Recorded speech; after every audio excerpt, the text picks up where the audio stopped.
I've never met a black chemist before. Somebody said this to me a while back whenever I was working in chemical industry after graduating college with my bachelor's. Shout out to Virginia State University. And I kind of laughed just like I did, and my response was, you know what? Me either, until I became one. Be that as it may, somewhat funny as a joke. It's still real and it's serious because that was really true. I mean, other than who I went to school with, my classmates, shout outs to them, but it just wasn't really like an apparent thing. So when we talk about the exposure, we talk about what I'm doing with STEM 1000, STEM1000.com, go check it out.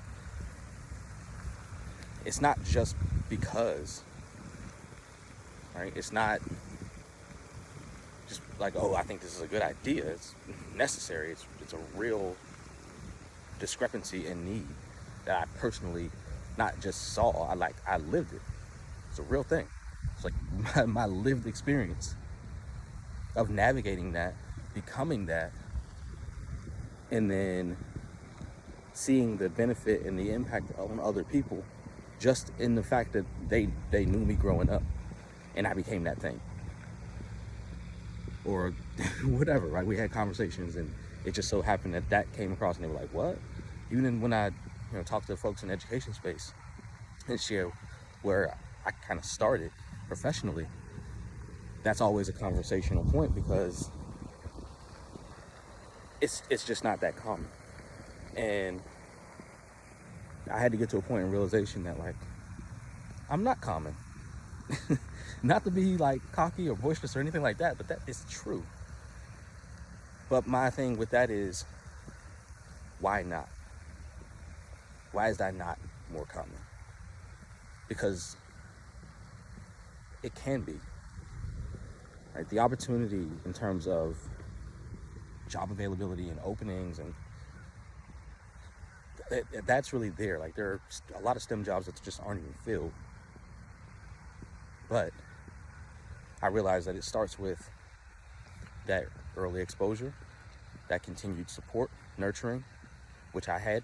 I was really, I was crazy fortunate to have people at different points in my life, in school, at home, who just gave me that little extra push to be like, no, man, hey, keep going in this direction. Nobody knew the direction for real. Nobody was like, do this. Other than my mom, who said, I want you to be a chemical engineer. Didn't know what that was at the time, but I was like, okay. That started making me think at least about something.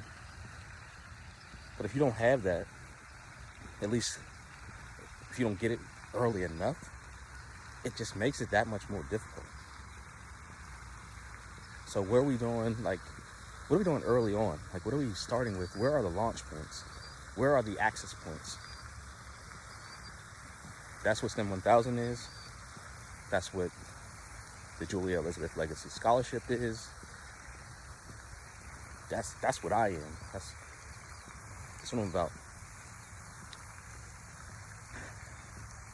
Peace.